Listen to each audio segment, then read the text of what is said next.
kita untuk almarhumah ya, kemarin kita tahu kabarnya kan. Untuk banyak orang yang bertanya-tanya, Bang Haji, kok tiba-tiba? Nah itu kenapa, Bang? Sakit itu semenjak setelah lahiran itu kok ada sakit itu karena hormon wanita itu waktu masih mengandung dan sudah lahir tinggi hormonnya gitu. Jadi ngerasainnya setelah lahiran tuh, kencang-kencangan setelah lahiran kayak gitu.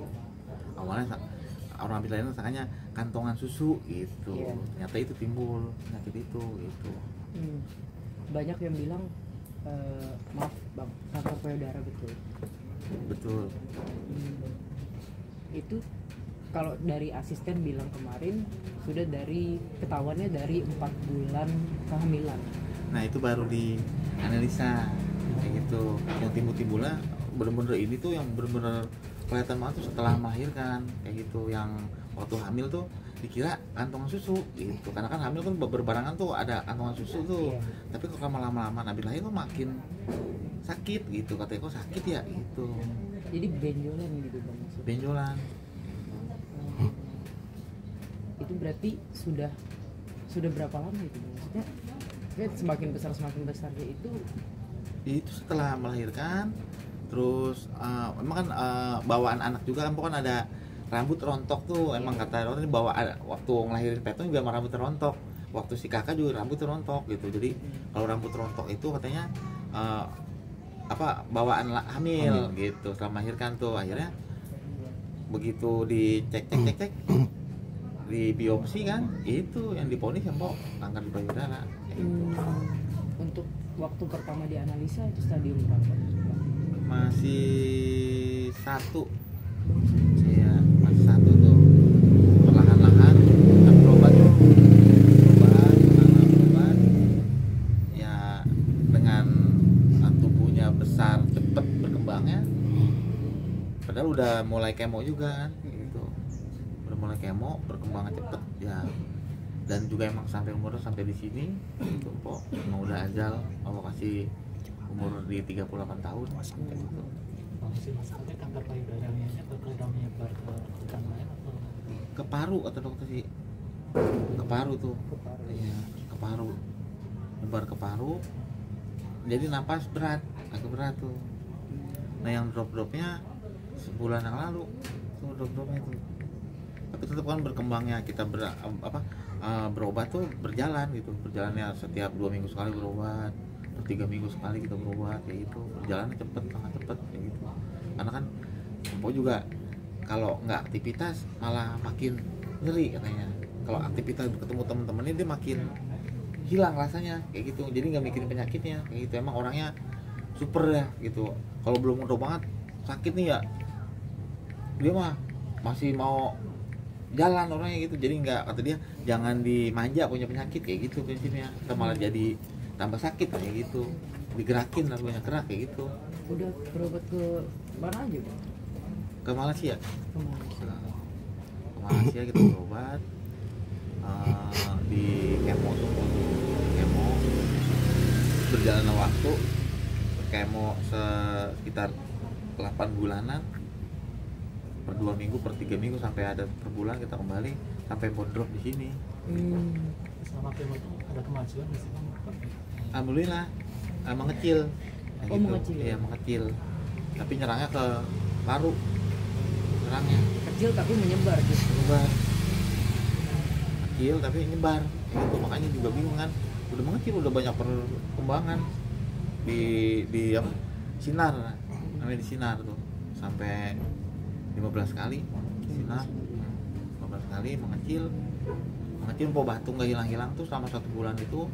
Kata dokter ada yang batuk 30 hari, katanya ada yang 40 hari kan. Mungkin salah satunya karena batuk 1 bulan itu kali. Batuknya terus, batuknya durasi panjang kayak gitu, batuk itu. Itu masih syuting Bang? Kan kita tahu masih aktif ya? Iya, bulan lalu gitu, 2 bulan yang lalu. Tapi sebulan yang ini udah enggak kayak gitu kan, udah mau sembuh lah dia gitu. Kita jangan mah udah, kita berobatnya dulu sampai Empo drop tuh, dirawat kan kayak gitu, dirawat untuk penyembuhan gitu. Ternyata makin hari makin kesini makin napasnya makin berat gitu. Berarti sejak 2 bulan yang lalu Bang Haji udah melarang nih. Udah, karena orangnya juga kan emang nggak bisa diem. Almarhum nggak bisa diem, katanya punya penyakit jangan dimanja kayak gitu, dan dipublikin juga nggak mau, jangan nyusahin orang nantinya kayak gitu. Udah jadiin kalau kita masih bisa ini sendiri gitu, dia prinsipnya gitu, orangnya kencang. Sampai beberapa temen yang lain juga tuh, udah diinin aja, ntar insya Allah banyak yang bantu, tetap nggak mau dianya. Selagi masih kita bisa mampu, kita aja lah kayak gitu. Jangan pernah nyusahin orang kayak gitu lah. Tidak mengharapkan bantuan Iya, orang lain untuk berobat. bukan berarti itu ya, kita so banyak duit, enggak gitu, karena pernah saya ajarin sesuatu mah lebih baik kita memberi ketimbang kita banyak menerima. Jadi karena Rasulullah itu senangan memberi ketimbang menerima gitu, itu lebih mulia kayak gitu. Jadi itu mencontoh gitu Pak, kan kata lu lebih baik kita senang memberi ketimbang menerima gitu, jadi dibalikin ngomong saya ya gitu. Nah Bang Haji, kemarin Bang Keder ngomong abang almarhumah gitu, bahkan dia sebagai kakak kandung nggak tahu kalau almarhumah sakit itu. Ya, taunya sakit kayak gitu. Jadi gini nih Pak, sekalipun saudara kandung aja juga jangan takutnya jadi pikiran kayak gitu. Ibu kandung saja nih ya nggak tahu, baru kemarin taunya. Kenapa? Takutnya malah pikiran orang tua kayak gitu. Apa mak, Pak jangan dibilangin mak gitu, katanya takut jadi pikiran kayak gitu. Udah kita aja udah kita telan, kita berobat, kita berusaha ikhtiar sambil berdoa kayak gitu. Udah prinsipnya nggak mau, intinya ini almarhumah nggak mau nyusahin orang gitu, nggak mau jadi beban pikiran orang juga kayak gitu. Sebenarnya salah satunya yang penting doa aja udah, dia doa, di sholat, di zikir gitu, minta kesembuhan sama Allah kayak gitu. Ternyata Allah berkehendak lain itu, mau sebatas umurnya sampai 38 tahun udah, itu juga bakalan kembali, ya udah kita ikhlasin kayak gitu. Iya, wakaf dari almarhumah kayak gitu. Kata dia Pak, ini kan di masjid kita belum ada ambulan nih gitu, doain apa kata dia gitu, kalau dapat rezeki kita beliin gitu. Akhirnya doanya dijabah tuh Mpok, dapat rezeki tuh, dapat iklan gitu. Akhirnya sebulan niatnya tanggal 1 dapat rezekinya tanggal 25 tuh, kurang lebih begitu, di atas gitu. Jarak sebulan lah baru dapat rezeki kayak gitu. Akhirnya diwujudin Allah Ta'ala itu, diwujudin.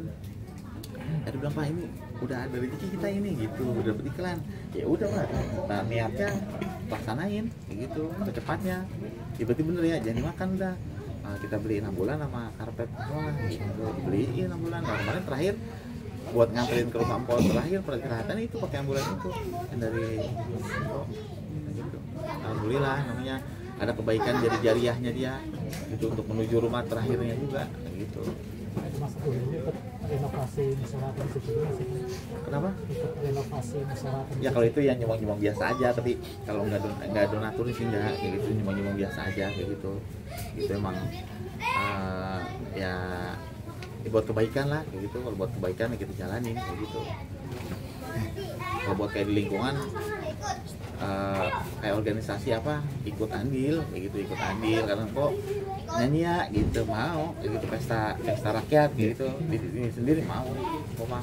Kayak misalnya orang kamu hajatan kok panggil kok berapa duit ya, udah lu kasih undangan gua aja, gua datang gua nyanyi gitu orangnya, nggak usah lu nanya harga gitu. Kita masih sekampung kayak gitu, bukan orang lain gitu. Dateng ketemu ke siapa gitu, kalau mau hajatan dari kamu datang, dia awalnya disuruh nyanyi kok berapa, nyanyi ini buat acara apaan, hajatan yang ngajak, udah kasih undangan aja ya, kita gue datang gitu.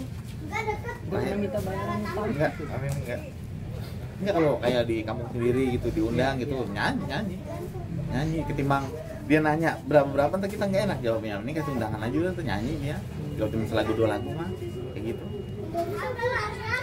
Bang terakhir mungkin untuk doa abang untuk diri sendiri gitu ya, ingin menjadi dengan setelah apa berpulang gitu ya, ingin seperti apa sih bang ke depannya, menjadi ayah seperti apa ke anak, menjadi pemimpin bagaimana di rumah dan sebagainya gitu kayak gitu. Doa yang terbaik untuk diri sendiri ya, mudah-mudahan saya masih dikasih kesehatan, diberikan umur panjang biar bisa merawat anak tuh sampai dewasa gitu.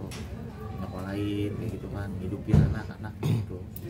Dan saya juga diberikan ketabahan gitu kan, ditinggal sama empok kan, dan mudah-mudahan juga almarhum diterima di sisi Allah Subhanahu wa taala, diberikan surga. Dan anak-anak juga semoga pada sehat gitu kan.